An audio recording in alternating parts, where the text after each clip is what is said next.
distance between columns is 15, as the length of the rectangle is 15. Distance between rows is 10, as the width of the rectangle is 10. You can see a rectangular array is created. To escape the rectangular array tool, click on this exit option here. Next tool in this drop down is path array. I'll create a spline here.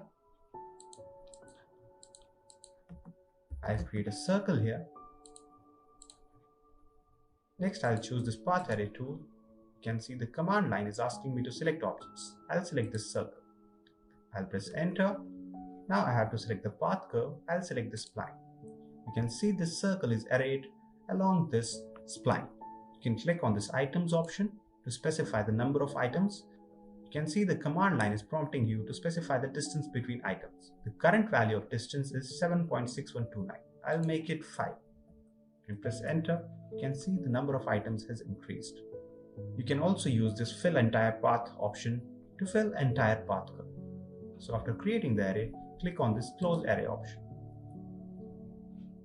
The last tool in this drop down is polar array. I'll create a circle here. I'll again create a smaller circle here.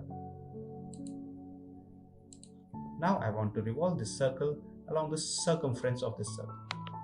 So what I'll do is I'll choose this polar array tool here. I'll select this circle, press enter. Now I have to specify the center point of array. I'll select the center point of this larger circle. You can see 6 circles are created here along the circumference of this larger circle. If I click on this items option, I can specify the number of items. I'll type 12 here and press enter. You can see 12 circles are displayed now. Also, we have this fill angle option here. I'll click on it, specify the angle to fill. I'll type a positive 180 value and press enter. You can see the circles are spread at a fill angle of 180 degree. What if I wanted the circles to fill along this side rather than this side? I'll again click on this fill angle option. This time I'll type -180 and press enter. Now you can see the circles are filled along this side.